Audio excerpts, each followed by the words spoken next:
Violent crime, kidnapping, gangs running riot, and the country spiraling out of control amid calls for international help. Haiti continues to lurch from one crisis to another. Hello, I'm ONeill, and this is The Heat.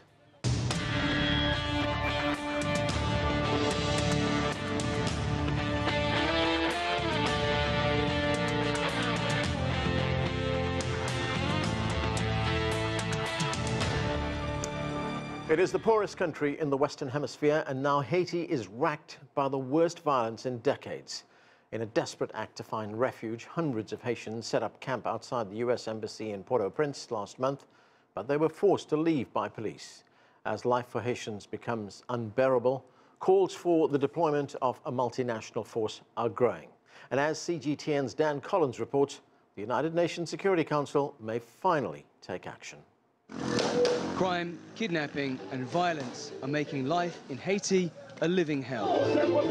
The UN says gang violence, particularly in the capital Port-au-Prince, has displaced more than 165,000 Haitians in their own country. Worse still, the long-suffering country is facing an unprecedented humanitarian crisis. Out of nearly 12 million residents, some 4.7 million people are threatened by acute hunger, including around 2.4 million children.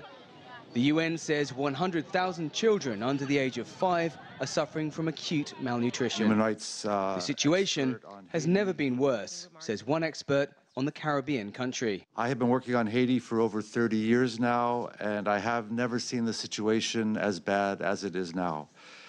Gangs control over 50% of the capital. They rule ruthlessly, kidnapping, extorting, and terrorizing the population. Many areas of the capital city are off limits to the Haitian National Police. In some instances, the police have colluded with gangs. The impact on economic, social, and cultural rights is devastating. As a result, Haitian Prime Minister Louis-Henri has made repeated appeals to the international community to deploy a multinational force to help the government gain control. It's estimated that gangs control around 80% of the Haitian capital, and violent crimes such as kidnapping for ransom, carjackings and armed robbery are common. Observers say gangs are also using rape and sexual violence as weapons of war. The UN and the US have openly supported the idea of a multinational force. Last weekend, US Secretary of State Antony Blinken said progress was being made in including a country to step into a leading role. We've been very focused on trying to put in place what's necessary for a multinational force, including finding a lead nation to take this on. And my expectation is that we will have some progress to report on that very soon. Indeed, Kenya raised its hand. Foreign Minister Alfred Mutua announced on Twitter on Saturday that his country would consider leading a 1,000-strong contingent. The proposal, which needs approval by the UN Security Council, could answer Haiti's desperate call. The Council's action will be decisive to bring back hope in Haiti and to allow its people, especially its large, silent and suffering majority, to hope for a better future. The government reiterates its renewed request for robust international assistance to support the efforts of the National Police of Haiti in their fight against armed gangs. Haiti's situation spiraled out of control following the assassination of President Jovenel Moïse in 2021. Its current beleaguered and unpopular government is seen as too weak to reverse the crisis without help from outside. Dan Collins, CGTN. We've heard in our reporter story the assessment by the UN expert on human rights in Haiti, William ONeill.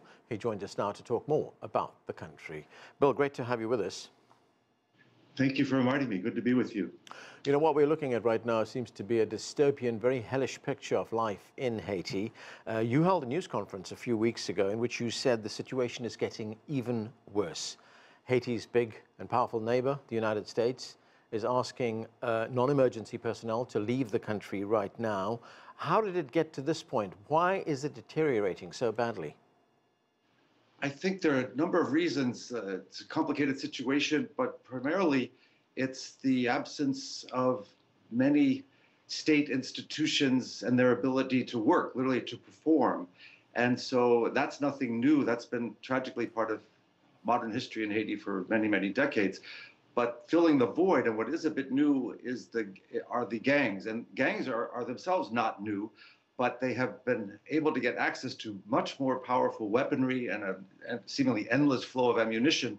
And they have filled in this governance gap, I would say, in many parts of the capital, the majority of the capital and some of the outlying areas, which is really the heart of the country. That Haiti is so centralized that most of the economic activity, most important diplomatic or business, almost everything funnels through Port-au-Prince. So if you control that, you control enormous power in the country, frankly. And I think the gangs have been able to seize that opportunity and to become somewhat entrenched. And I think that is the real problem right now, is the security problem overall.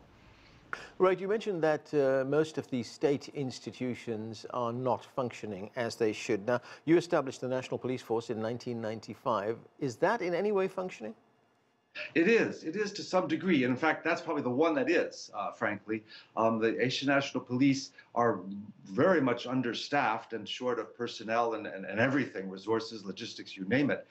But there are still some very good police officers taking quite courageous action against the gangs, not only in the capital, but outside. I visited the north for 2.5 days, where there actually is not much of a security problem in Cape Haitian and the northern departments, the northern tier of the country. There are huge problems, but not so much security. And there the police actually do have a good grip on things. They're out, they're patrolling, they're getting good information, and they've been able for the moment to keep gangs from infiltrating. Unfortunately, in the capital area, again, the police have not been able to have that kind of success, and they are really under attack often. Stations have been attacked and burned and vehicles stolen. But I think there is a germ of competence, of willingness, of capacity, of integrity in the Haitian National Police. But it really needs help. They will be the first ones to tell you they need a lot of help. You know, we were talking a moment ago about your news conference. Well, a day after that news conference, the UN Secretary General, Antonio Guterres, he addressed the crisis in Haiti, and this is what he had to say. Let's listen. I've seen the situation for myself.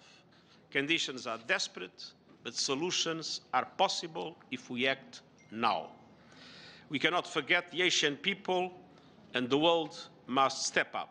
So, Bill, that's the UN Secretary General talking on July 6th, and the situation, as you've pointed out, has further deteriorated. Haiti is now calling for another international stability force to come to the country. Kenya has responded. It says that it's prepared to send troops to Haiti, but there are, of course, those who are opposed to another peacekeeping force or stability force being sent to the country. What is the status of this? Well, I think it's a good sign that Kenya has stepped up. The Bahamas just today announced they will send 150 officers to Haiti. I think Jamaica may be coming next. They have promised in the past to participate. So I think momentum is building for a support to the Haitian National Police from outside international experts, which is desperately needed. Everyone I spoke to in Haiti, literally everyone I spoke to in Haiti, wants an intervention, welcomes it, and they realize that their police are overwhelmed and they need support.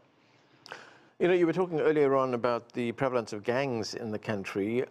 These gangs are, of course, heavily armed, despite the fact that, of course, Haiti doesn't manufacture any weapons, doesn't sell any weapons. You have called for an arms and ammunition embargo. Why has that not been adopted? I don't know. I mean, that really is an issue that the Security Council would have to take up. So it's probably, my guess is, an issue for Security Council members. But I think it's absolutely vital because, as you said, as I have said, Haiti does not produce a single weapon. And if you were able to cut off the flow more now of ammunition, because they already have a lot of weapons, but if you cut off the flow of ammunition, especially and more guns, the gangs would quickly lose their power and their influence. So I think it's a no-brainer, actually, and it's extremely important. Most of the weapons come from the United States, and then some come also over from the border of the Dominican Republic and from Jamaica. But it would be important to have a universal ban on weapons, and that would be such a game changer, I think, and that puts no one at risk. You don't have to worry about getting shot at or killed if you could just stop the weapons from getting in there. That's a very important tool to diminish the power of the gangs. You know, when we heard from UN Secretary General Antonio Guterres a moment ago, he was talking about solutions. He said solutions are possible. All hope is not lost. What can be done? Well, I think since it's a multifaceted complex emergency, the kinetic part is a big part, getting the gangs under control, and that might take some force and use of force, and that's unfortunately unavoidable. But that can't be the only step. There needs to be, as soon as humanly possible, as soon as it's safe, to get into the gang areas and get basic services flowing to the population who have been living a horrendous life for several years now. That means water, clean water, food, access to education, access to health care, a really robust humanitarian response, as robust as any security response. And it also means looking at the areas outside the capital, which are more or less functioning, but also need support. And I think that would be a way to draw some of the populations that are living, miserable lives in Port-au-Prince. If you could make life more palatable, have a future out in the countryside in other Haitian cities, that would be a big gain for the country, short-term and long-term. William ONeill, thank you for joining us, sir. Thank you for having me. To continue our discussion, let's bring in our panel. From Pétionville in Haiti, Louis-Henri is founder and executive director of Lakou, Lape, a peacebuilding organization in Haiti. From Moncton in Canada, Roromme Chantal is professor of political science at Moncton University and a former UN official in Haiti. Monique Kleska is also a former UN official who was based in Haiti. She's a journalist and author and joins us from Miami. Welcome to all of you. Louis-Henri, let me start with you. Many countries are offering humanitarian help to Haiti, but a large part of that aid, it seems, is ending up in the hands of gangs that we were talking about with Bill ONeill just a moment ago. According to the World Food Programme, half the country doesn't get enough to eat every day, and 2 million people are just one step above starvation. What can you tell us about the food security situation in the country? Well, as it was said by the World Health Organization, after the earthquake, after the climatic conditions in the country, and because of the issues that have to do with transportation from the main ports to the outlying areas, there's a lot of situations in the provinces where there is a lack of food, a lot of production of food, and people are on the edge every day as far as what they're going to eat. And this is also tied to the security situation and the political situation. So one does not go without the other. There has to be a solution for all of these aspects of the general problem that we're facing here in Haiti. Right, and Louis-Henri, can you give us a sense of what life is like for ordinary Haitians right now? You know, Bill ONeill was telling us a moment ago that there is a serious lack of basic services, things like access to food, access to healthcare, access to water. Indeed, the general services that are supposed to be carried out by a functioning government are not being met on a very regular basis. There is something going on, but it's not at the level of the need of the population. So there is a room for a lot of improvement in the services delivered by the state to its population. Now, the various ministries are in place. There's a lot of functionaries that are getting paid, but you cannot see the results of the work that's being done at the level of these administrative functions of the state. Monique, great to have you with us. The former United States ambassador to Haiti, James Foley, he says military intervention and international force in Haiti cannot repeat the mistakes of the past. And he says one of those mistakes was a failure to underwrite some kind of power sharing dispensation of some kind of power-sharing government in Haiti, which does have popular support. Can that still be done? Well, I would like to set the record straight. What the ambassador said is what the ambassador has said. And I think the same thing with Mr. ONeill. What one is not saying is that there is a will of political leaders in Haiti and foreign support that they have had to keep the situation as it has been. There is massive inequality in Haiti. We've known this for years. There is a lack of freedom in terms of movement, in terms of the lack of services that Louis-Henri has talked about. And this is nothing new. This is the model of the Haitian government, is not to provide services and to get its paycheck to employees, but not to give services to the population. So we know this. Now, how do we move forward, regardless of what the ambassador says? We need to make sure that there is systematic change in how things are done in Haiti. Now, the foreign governments or foreigners who are coming, we have nothing against foreigners, no. But what they need to know is that what we are asking for is government that provides services. It's government that does not work with the gangs. It is an economic sector that is functioning, that is dynamic, that is not providing money and support to the gangs. And this is what we have had for the last 11 years. It's a criminal regime. So as we talk about a government or a Jamaica, Bahamas, Kenya coming, now what are they going to do? What can they do? And I think these are the basic questions. We Haitians need to say to ourselves, let us get together and let us create the pathway so that we can change. And this is what the Montana group has been doing, and I've been in it for the last 3 years. We devised an accord that is a Haitian solution so that we can get rid of this criminal kind of a governance system.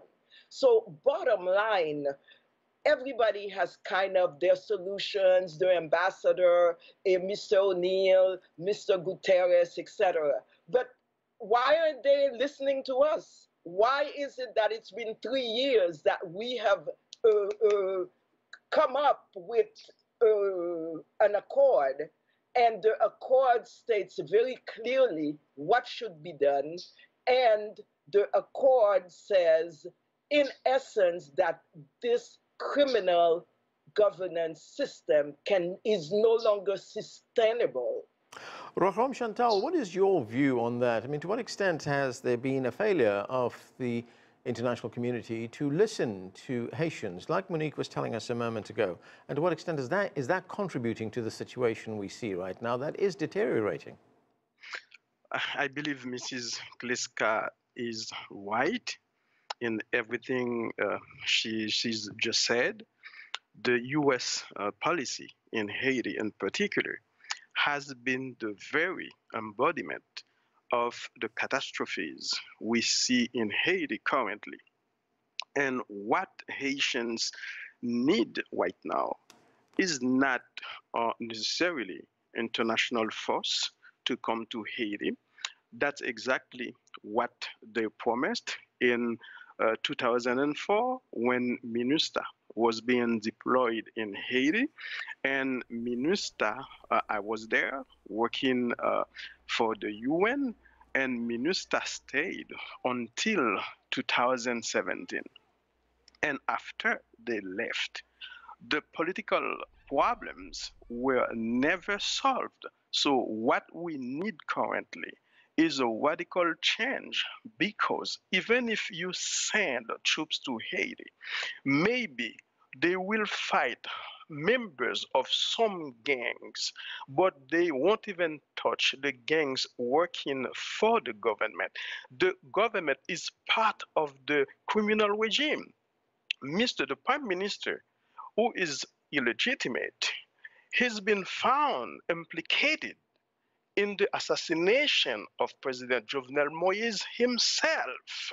So he's not fit to be the transition leader in Haiti, but US, the United States, Canada, and the others are supporting him because they're trying to advance their own economic interest, but not the interest of the Haitian people.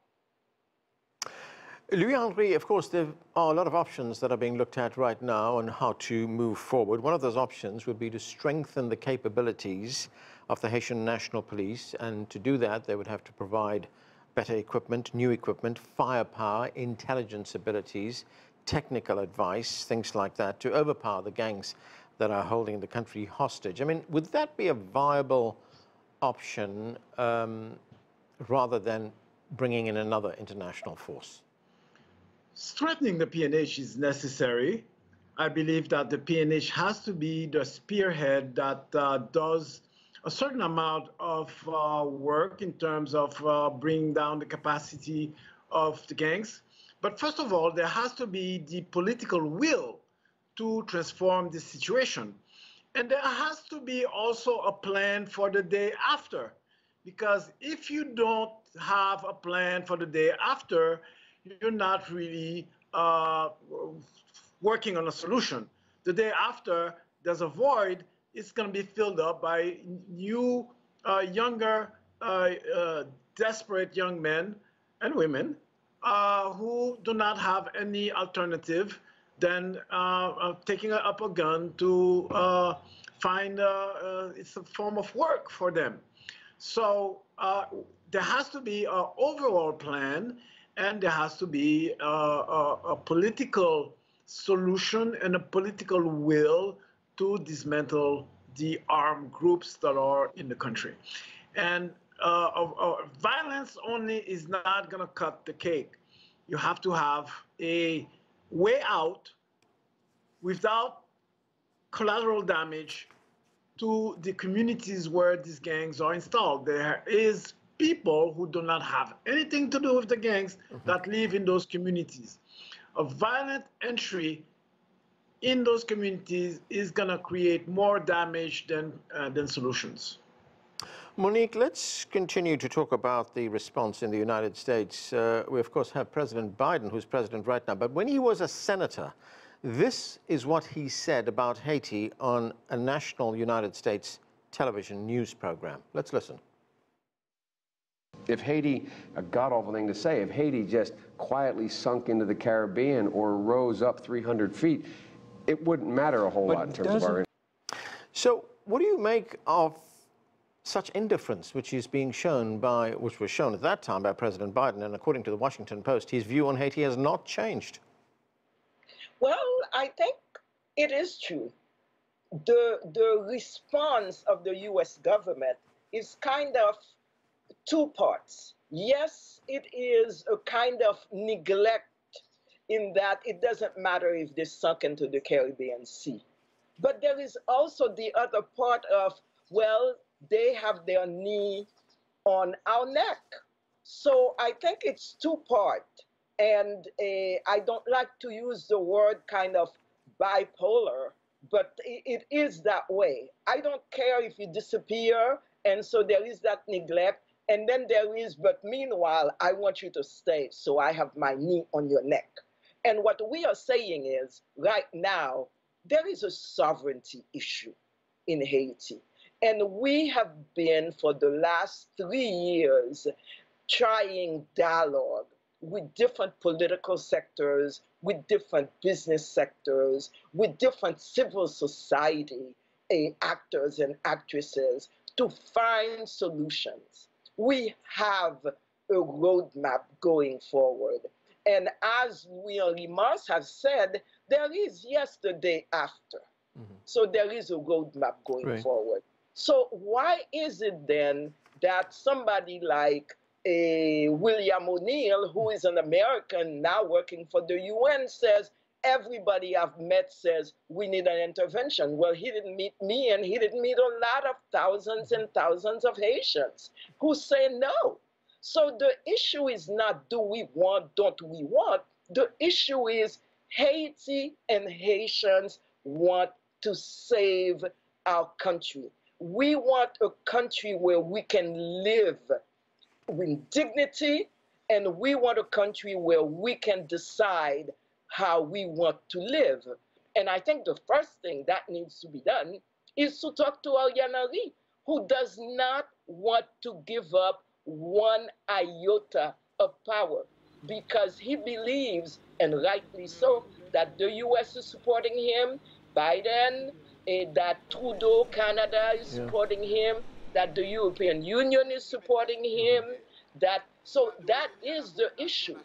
Roromme, I have one final question, and I'm afraid I don't have too much time, less than a minute. But, you know, as these negotiations continue over the possible deployment of another international force, if we look back at the deployment of that initial force, it was not without its problems, was it? I mean, if we look at some of the problems that it had, soldiers had sexually abused Haitian women. They caused a cholera outbreak.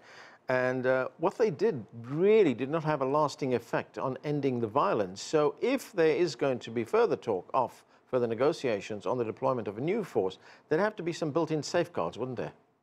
Yes, I believe you're absolutely right. Deploying an international force in Haiti would mean that the problem is primarily insecurity, while the problem is rather political, because we've seen that with sanctions adopted by the government of Canada, the United States itself. And what we've seen is that former presidents have been slapped with sanctions, and we've seen former prime ministers, we've seen powerful members of the Haitian private sector. So you would need to address this aspect of the problem first. If you try to fight, some members of some gangs, the problem will remain in place. So the problem is primarily political, but we know that the United States is part of the problem because they've encouraged the Haitian government, who is, involved in the criminality in Haiti. So what we need, to say it in one last word, is to give the Haitians to decide for themselves what they need and what kind of technical cooperation they may need, and from what country. And I don't think that the United States should be the main interlocutor in Haiti, because what they've done in the past has clearly shown they can't be. Okay, and that's where we have to leave it. Thank you to all of you for being with us. And that is it for this edition of The Heat. I'm Anand Naidu in Washington, D.C.